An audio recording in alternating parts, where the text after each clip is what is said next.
Hello दोस्तों, myself Pinky and welcome to our channel made easy with Pinky. तो अभी हमारा नेक्स्ट टॉपिक है व्हाट इज़ एन एटम। अब हम एटम के बारे में जानेंगे कि एटम बेसिकली होता क्या है। हमने मैसोन को बिल्डिंग बनाते हुए देखा होगा, वॉल्स बनाते हुए देखा होगा, और एक छोटी सी चींटी को छोटे छोटे जो कण होते हैं, रेत के जो कण होते हैं, वो उसको पहाड़ खड़े करते हुए देखा होगा। तो ये सब क्या है, जो ये बेसिक चीज़ है, जो बेसिक मटेरियल है, ये क्या होता है। उसी तरह से हम कह सकते हैं कि जो बिल्डिंग ब्लॉक है ऑफ ऑल मैटर, यानी कि बिल्डिंग सभी मैटर का जो बिल्डिंग ब्लॉक होता है, जो बेसिक चीज़ होती है, उसे हम क्या कहते हैं, एटम। वो क्या होता है, हमारा एटम होता है। जैसे मैसोन होता है, वो सबसे पहले बेस क्रिएट करता है ना, बेस बनाता है ताकि जो बिल्डिंग है वो मजबूत हो और आगे चल के उसे गिरने का डर ना रहे। तो उसी तरह से जो मैटर का जो बिल्डिंग ब्लॉक है, जो बेस होता है, वो होता है हमारा एटम। अच्छा, अब इनका साइज़ कितना होता है, कितने बड़े होते हैं ये? तो ये बहुत छोटे होते हैं, इतने छोटे होते हैं कि हमारी इमेजिनेशन से भी परे होते हैं। इनका जो साइज़ है वो बहुत छोटा होता है, हमें नॉर्मल आइज से तो देखने का सवाल ही पैदा नहीं होता। तो ये इनके जो साइज़ है वो बहुत छोटा होता है। जैसे अभी हम देख सकते हैं मेजरमेंट की मीटर यूनिट तो हम सभी को पता है, बट एक और यूनिट होती है विच इज़ नैनोमीटर। अब नैनोमीटर किसके इक्वल होती है, 1/10⁹ मीटर जो होता है वो 1 नैनोमीटर के इक्वल होता है। तो 1 मीटर कितना हो गया, 1 मीटर इक्वल टू 10⁹ नैनोमीटर। इस तरह से जो हमें टेबल गिवन है, हम कुछ साइजेस देख सकते हैं। जैसे एटम ऑफ हाइड्रोजन। अब देखो हाइड्रोजन का जो एटम होता है कितना छोटा साइज़ होता है, वो माइनस में चला गया 10⁻⁻10, इतना छोटा साइज़ होता है। मॉलिक्यूल्स ऑफ वाटर 10⁻⁹ तो ये साइजेस हैं। ग्रेन ऑफ सैंड कितना छोटा साइज़ है उसका, 10⁻⁻4, एंड 10⁻⁻2। वाटरमेलन 10⁻⁻1। इनके जो एटम हैं इतने छोटे होते हैं कि हम इमेजिन भी नहीं कर सकते, है ना। नाउ अब ये जो एटम्स होते हैं का साइज़ तो हमें पता चल गया कि बहुत छोटे होते हैं। तो अब ये क्या है, जो एंटायर वर्ल्ड है, एंटायर वर्ल्ड जो है सभी एटम से बनकर बना होता है ना। जो बेसिक चीज़ है वो हमारी क्या है, एटम। तो एंटायर वर्ल्ड किन चीज़ों से मिलकर बना है, एटम से मिलकर बना है। तो we may not be able to see them, और हम इन्हें देख भी नहीं सकते, but they are there and constantly affecting whatever to.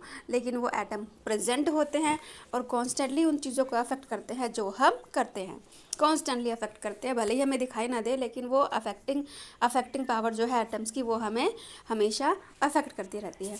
तो मॉडर्न टेक्निक्स के थ्रू हम कह सकते हैं we can now produce magnified image of surfaces of element showing atoms. जैसे जैसे नई नई रिसर्चेस होती रहती हैं तो हमें और भी ज़्यादा उसमें सक्सेस मिलती रहती है और हम नई नई चीज़ें सामने लाते रहते हैं। तो जैसे ये एक इमेज हमें नज़र आ रही है ना, इसमें क्या है, सरफेस ऑफ सिलिकन एटम्स का सरफेस हम देख सकते हैं इसके मॉडर्न टेक्निक्स के through. Now what are the modern day symbol of atoms of different elements। अब कुछ एटम्स के सिंबल हमें गिवन है, तो वो क्या क्या सिंबल हैं। डाल्टन्स के बारे में, तो डाल्टन जो थ्योरी है हमने लास्ट वीडियो में पढ़ा है। तो क्या था, Dalton was the first scientist to use the symbol of element in the specific senses. तो वो फर्स्ट साइंटिस्ट थे जिन्होंने सिंबल्स का यूज़ किया था, सिंबल्स इन्होंने दिए थे।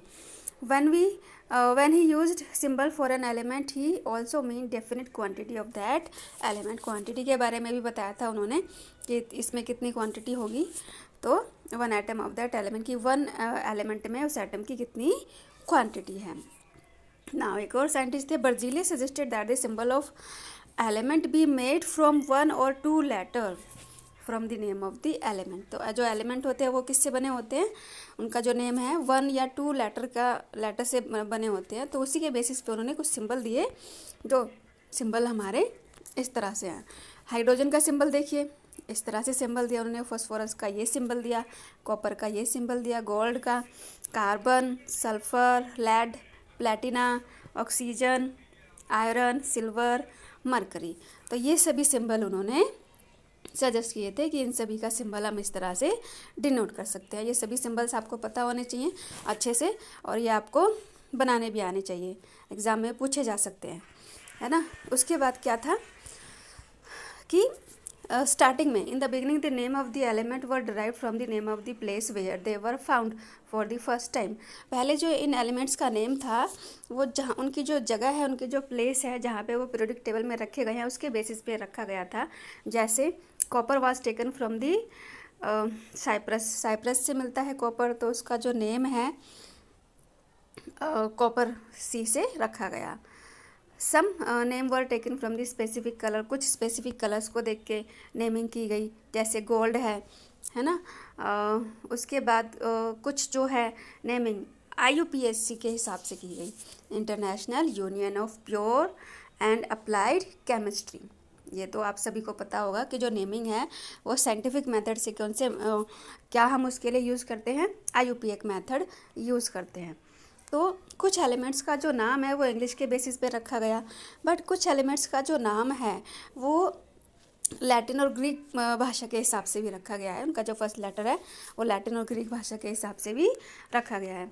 Now the first letter of the symbol is always written as capital, और जो फर्स्ट लेटर है वो हमेशा कैपिटल लेटर से लिखा जाता है। उसके बाद जो सेकंड लेटर है वो स्मॉल लेटर से लिखा जाता है। फॉर एग्जांपल जैसे हाइड्रोजन, हाइड्रोजन का जो सिंबल है वो क्या है, H है ना। हाइड्रोजन का सिंबल हमारा H है। बट एल्यूमिनियम, अगर हम एल्यूमिनियम का सिंबल लें तो वो क्या है, AL। अब इसको लिखेंगे कैसे, A कैपिटल और L स्मॉल। ऐसा नहीं है कि हम दोनों कैपिटल बना देंगे, वो रॉन्ग हो जाएगा। तो A कैपिटल होगा, जो L है हमारा वो स्मॉल होगा। अब कोबाल्ट को CO, C जो है वो कैपिटल होगा हमारा, और जो O है वो हमारा स्मॉल लेटर में होगा। दोनों कैपिटल नहीं होंगे, वो हमारा रॉन्ग हो जाएगा, जैसे ये हमें गिवन है ना। तो इस तरह से हम उसको डिनोट करेंगे।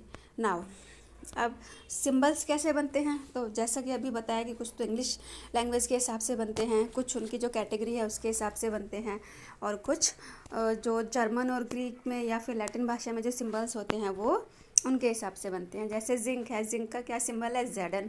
क्लोरीन का क्या होता है, Cl। उसी तरह से हम सिंबल जो है वो बता सकते हैं। तो लेकिन कुछ सिंबल्स ऐसे हैं जो थोड़े से अलग हो जाते हैं, है ना, तो वो उनकी प्लेसमेंट के हिसाब से वो अलग हो जाते हैं। जैसे पोटेशियम है, नाइट्रियम है ना, कैलिनियम है, तो कुछ ऐसे सिंबल्स भी हैं। तो इस तरह से हम उनको नेमिंग कर सकते हैं, उनके सिंबल्स के अकॉर्डिंग उनको नाम दे सकते हैं। जैसे ये हमें सिंबल्स दिए हैं, सभी ये सिंबल्स आपको पता भी होने चाहिए। Aluminium, argon, barium, boron, bromine, calcium, carbon, chlorine, cobalt, है ना, ये सारे सिंबल्स हमें पीरियोडिक टेबल में गिवन हैं। तो ये सभी सिंबल्स आपको अच्छे से पता होने चाहिए। आई होप इसमें से कुछ सिंबल्स आपको पता भी होंगे, 100% पता होंगे।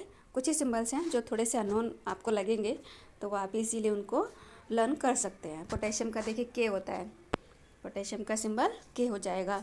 सिल्वर का Ag होता है ना। सोडियम का तो आपको पता ही होगा Na, और जिंक का Zn। तो ये सभी सिंबल्स हैं। तो इजीली हम इस टेबल के हिसाब से सिंबल जो है अपने वो देख सकते हैं, उन सिंबल्स को हम इजीली लर्न कर सकते हैं। तो इसी तरह से जो हम नेमिंग है वो कर सकते हैं। तो आई होप आपको आज का जो टॉपिक है वो इजीली समझ में आया होगा। इसी के साथ मैं आज की वीडियो का एंड करती हूँ। Thank you.